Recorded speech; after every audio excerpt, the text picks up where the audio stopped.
Welcome back to another episode of The Truth Is. I'm your host, Tash, and today we're diving into a topic that's as personal as it is universal. Fear. It's something we all experience, yet no one really talks about it openly. Unless, of course, you're me, who'll talk about virtually anything and everything with almost anyone. But today, we're going to do just that. We're going to talk about how fear holds us back, and more importantly, how to stop letting it. Let me ask you something. Have you ever held back from speaking up in a meeting because you were afraid of sounding wrong? Have you ever stayed in a job that drained you because the thought of starting over was absolutely terrifying? Or maybe you've sat on a brilliant idea for a business, a creative project, or even a relationship because fear whispered in your ear, what if it doesn't work out? If any of that sounds familiar, you're not alone. And you're in the right place today. Thanks for showing up here. It's a feeling we've all had.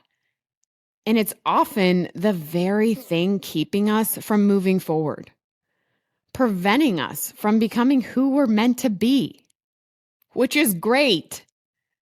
So today, the truth is, greatness is on the other side of fear. Okay, let me set the stage for us. Fear is one of the most powerful emotions we experience. It has the ability to paralyze us, shrink us, and convince us that where we are is safe enough, even when we know we're meant for more. It's also universal, so it shows up in our personal lives, our careers, our relationships, and in our decision-making. And while a certain level of fear is normal, healthy even, it becomes a problem when it stops us from pursuing what we really want in life. And there are many causes of fear, both from an evolutionary and modern day perspective. Let's review the list together. The most common are fear of the unknown, fear of rejection or abandonment, fear of failure, fear of judgment, fear of physical harm or death. Wow, what a list. Fear of losing control, fear rooted in past trauma, and fear of not being enough. Yeah, that's a doozy, right? Sound familiar to anyone?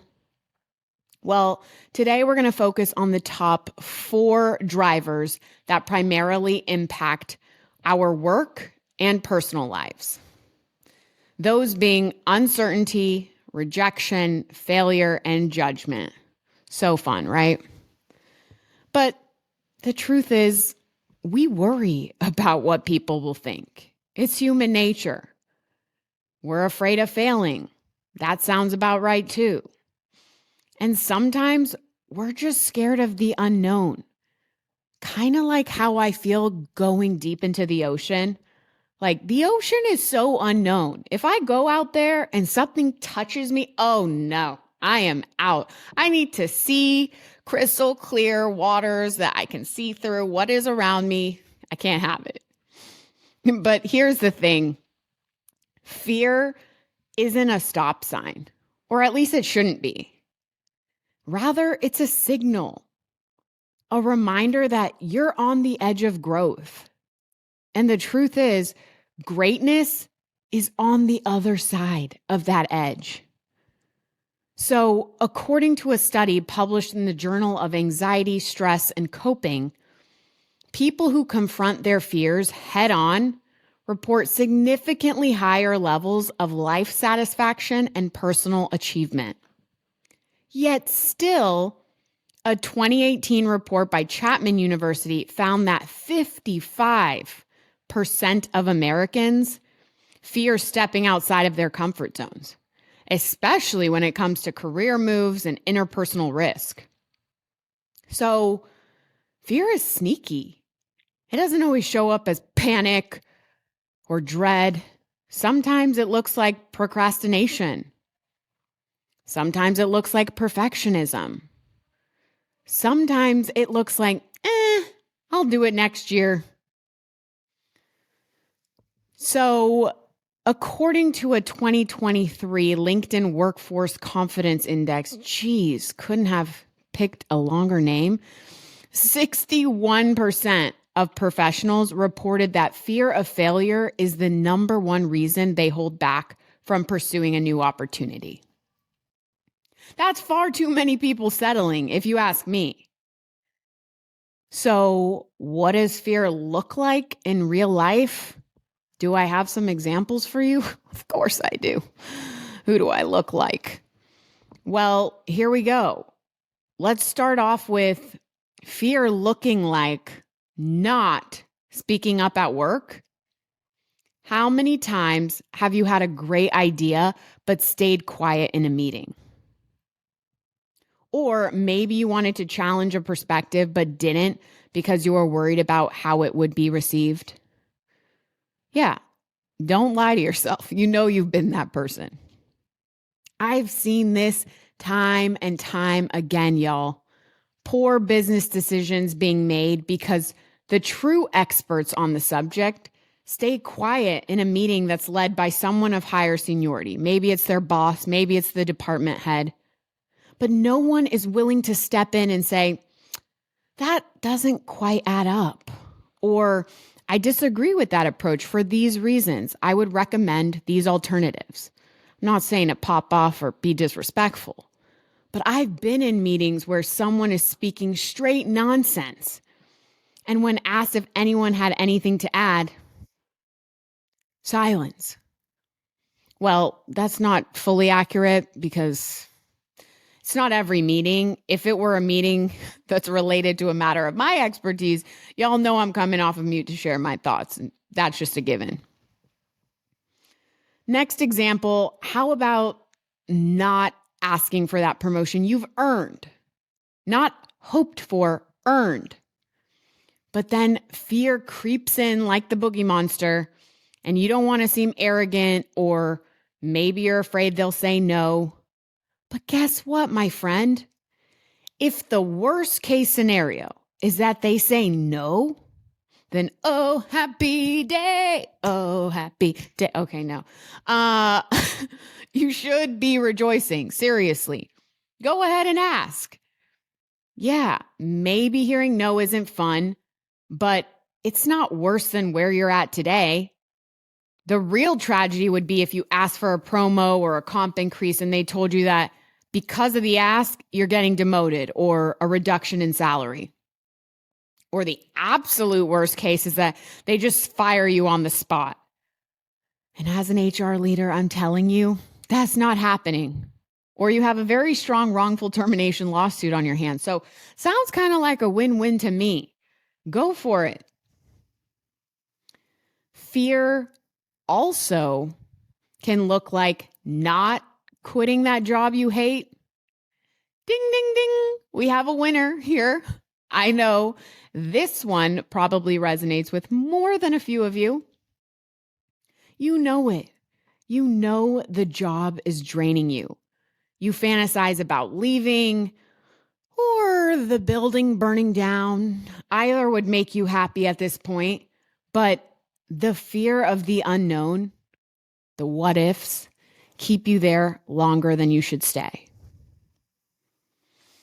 What about fear looking like not starting that business venture you've been dreaming about?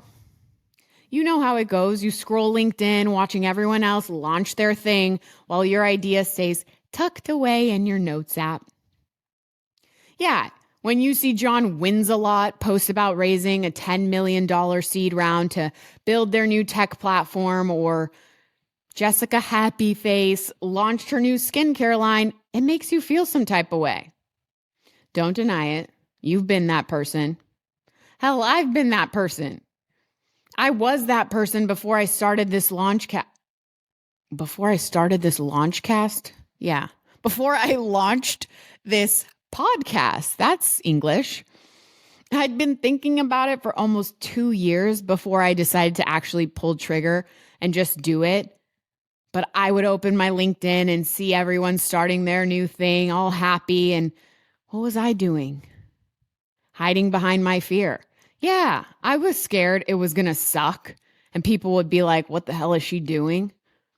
But then I remembered why I wanted to launch this in the first place. And here we are. And of course, I saved the best for last. How about not telling someone you have feelings for them? Aw, that fear of vulnerability, of rejection, it's real. Putting my heart on a platter for someone to potentially chew up and spit out. Thanks, but no thanks. Well, luckily my husband was quick to tell me how he felt about me and made it easy for me to return the love. But from past experiences prior to him, I can say it's scary putting yourself out there with the risk of being met with rejection. But here's the thing, y'all. You won't know until you try. Letting fear make your decisions for you is like giving the steering wheel to a backseat driver who's never even learned to drive. And the answer will always be no if you don't ask. The opportunity will always pass by you if you don't go for it. And yes, I know it's cliche, but it's true. You miss 100% of the shots you don't take. That's just a fact. We're afraid of uncertainty, of being rejected, of failing, of being judged. And yet, every person you admire, every leader, artist, entrepreneur, or icon, they've all felt those same things. They just chose not to let fear win. That's pretty good, right? Now, let's break down the 4 main drivers we're focusing on today a little bit more. We'll start off with uncertainty. Yes, everyone's favorite. Uncertainty is the fear of the unknown. Our brains are wired to crave predictability. When something is unfamiliar, we tend to see it as a threat, even if it's something exciting. That's why quitting the job you hate, starting a new business venture, or even moving to a new city can feel paralyzing. We as humans, we want to know the outcome before we take the risk. Wouldn't that be nice with like investing in stocks? Yeah. But here's the truth. Certainty is an illusion. There are no guarantees in life. The only thing we can be certain of is that staying stuck out of fear guarantees we won't grow. Next up, our buddy rejection. Yeah, this one hits pretty deep. Because whether it's applying for a job, pitching an idea, or telling someone how you feel, rejection stings. It feels personal. But let me say this loud and clear so you hear it, you understand it, you process this deep in your heart and soul. Rejection isn't a reflection of your worth. I will say that again. Rejection is not a reflection of your worth. It's just part of the process. And as I always like to say, rejection is just a redirection. Research shows that our brains process rejection in the same way as physical pain. But guess what? Just like physical pain, we recover. And often we move on to something better than what rejected us.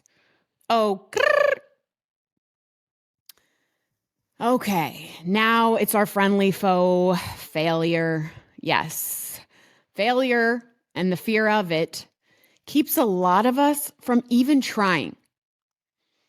But failure, my friends, is rarely final. It's feedback. It's data. Every successful person you admired has failed. Probably more times than you even know. A 2019 study from Harvard found that learning from failure actually enhances future performance more than immediate success. So, why are we so afraid of failing when it seems that failure is often the fastest path to growth? It's a pretty good question, no? Not one that I can answer here and now, but just ruminate on that. And last, but certainly not least, judgment. Let's be real, most of us worry about what other people think. Am I worried about what y'all will think about this episode? Abso-frickin-lutely. What will they say if I post this? What if I start that business? What if I speak up? But again, here's the thing. People are going to judge you no matter what. That's a guarantee. So you might as well do what sets your soul on fire. Do the thing you love. Do the thing that fills your cup. Because the cost of dimming your light to avoid judgment, it's far too high, at least for my taste. Now, let me be clear. Fear in itself isn't bad. A certain level of fear is normal, it's healthy. It's actually a biological response designed to protect us, which is great. I studied psychology, y'all, so here we go. The amygdala, the part of the brain that processes fear, kicks in when we perceive a threat. Even if that threat is just a tough conversation or an unfamiliar challenge. But here's the good news. Our brains are also wired for neuroplasticity. Look at me using all these big words. That means we can literally train ourselves to respond differently over time. We can rewire our response to fear through exposure, reflection, and action. In fact, research from the University of Wisconsin-Madison shows that exposing ourselves to fear in manageable doses helps reduce the fear response. And people who face their fears consistently report higher resilience, satisfaction, and confidence. So, some fear, it's actually a good sign. It means you care. It means you're human. And it usually means you're about to do something that matters. Take public speaking, for example.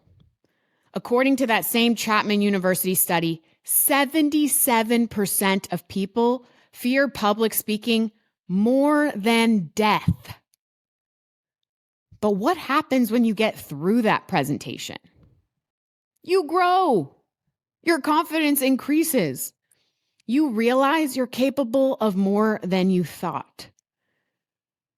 We tend to idolize confidence, but in reality, confidence is a byproduct of action. You don't just wake up fearless. You build courage by doing the scary thing despite the fear. Are you with me? Y'all better not walk away from this podcast being like, damn, Tash is saying it's bad for me to worry about the risks involved with quitting my job or speaking up in a work environment proven to retaliate against folks. That is not what I'm saying here. I'm not saying that you are wrong to have worries or fears or that you're crazy to think through the outcomes of your decisions. You should do that. What I am saying is that fear is natural. It's healthy to a certain degree, but letting it stop you from fulfilling your full potential, that's where we draw the line. Now, I want to acknowledge the fact that we're not all the same. We're all different combinations of nature and nurture, meaning that both our biological compositions are unique, and so are the environments in which we grew up, which absolutely shape who we are as people and how we show up in our day-to-day lives. I know not everyone feels psychologically safe to speak up or take risks, and I recognize that it is in my nature to speak the truth and fight for what I believe in. But also, that's not by accident. That comes from being raised by a fearless woman, my incredible mom, a strong, independent, single mother. She moved to the US from Iran when she was 16, not speaking one word of English. So she faced her fair share of challenges and then some. I'm sure she had fear. Who wouldn't? But she never showed it, and she damn sure never let it stop her. So growing up watching her lead with courage and doing so even to this day makes it easier for me to do the same. But that doesn't mean I don't have fears. Of course I do. I still feel it before big presentations, when making bold career moves, even with this podcast. I've just learned to bring the fear with me instead of letting it lead. So I now use fear as a compass. If something scares me and excites me, I know I'm heading down the right path and in the right direction. So the question becomes, how do we move through fear? You heard that right. Through, not around it, not over it, through it. Let's talk about solution, y'all. You know I always give you those too. Here are a few things that can help. Start off by naming it. Acknowledge what you're afraid of. Is it failure? Maybe rejection? Looking stupid? The unknown? The ocean? Literally say out loud or write down what you're afraid of. Because you can't overcome what you won't acknowledge. And naming the fear takes away its power. Remember that. Next, get clear on your why. Fear will always exist. It's not going away. So your purpose has to be stronger than your fear. Your conviction has to be stronger than your fear. How about breaking it down? Big leaps feel scary. Thinking about the end goal, the end outcome, that can freak somebody out, and all the steps to get there. But small steps, way more manageable, way more digestible. So don't focus on launching the business. Focus on researching your market. Don't focus on quitting your job. Focus on updating your resume first. Just take the next right step. Momentum kills fear, period. Next, play it out. We're all so quick to imagine what could go wrong. Hey, I'm guilty of it too. I'm my own worst enemy. My brain does things that I'm like, can you stop? Thanks. But why not try flipping the script? What if it does work out? So ask yourself, what's the worst case scenario? And then ask, what's the best case scenario? We often overestimate the risk and underestimate the reward. Next, talk to someone. Fear thrives in silence. Bring it into the light. Whether it's a mentor, a family member, friend, or a therapist, processing your fear with someone else can shift everything. And I can speak from experience on that one. Before I wanted to launch this podcast, of course, the fear was overwhelming and I was hiding behind it. But bringing it to the light, having those conversations, it helped drive accountability. So I am so thankful to the group around me, the group of amazing individuals who offered a supportive ear, great advice, and encouraged me to do what I'm passionate about. Because what did I have to lose? Nothing. Everything to gain. So build a group around you that will support you and help work through those fears. And lastly, probably my favorite piece of advice, do it scared. Courage isn't the absence of fear. It's taking action in spite of it. So if you're scared, good. That means you're onto something. Do it anyway. Do it scared. You can thank yourself later, or you can thank me later. So as famous author Chicken Soup for the Soul, ring any bells? And motivational speaker Jack Canfield once said, everything you want is on the other side of fear. Every major move I've ever made, personally or professionally, had fear riding shotgun. But I decided to do it scared. And guess what? You can too. Every bold move you admire started with someone deciding to feel the fear and do it anyway. You don't have to wait until you feel 100% ready. That day may never come. You just have to decide that fear isn't going to make your decisions for you. So speak up. Ask for what you want. Quit the job that drains you, that job you hate so much. Launch the damn thing. Tell them how you feel, because your next level, it's waiting. And fear, it's just the gatekeeper, not the destination.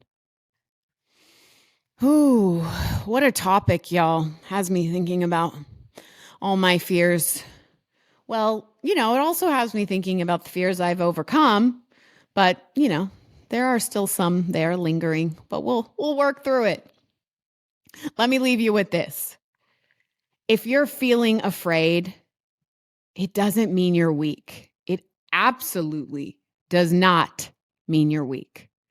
It means you're standing at the edge of something that matters. Because the truth is, greatness is on the other side of fear. And that's a wrap, y'all. If you enjoyed today's episode, be sure to share it with a friend, subscribe, rate, and leave a review. And as always, I'd love to hear what resonated with you. So feel free to connect with me directly. You can find me on LinkedIn, Natasha Bukhari, PHR, or send an email to ttiwithtosh@gmail.com. And if you're ready to stop letting fear sit in the driver's seat, take one bold step today. Big or small, just move. And tag me if you do, because I'm your biggest fan and I want to cheer you on. Until next time, stay awesome, stay authentic, and above all, stay true to yourself. This is your girl Tosh, signing off.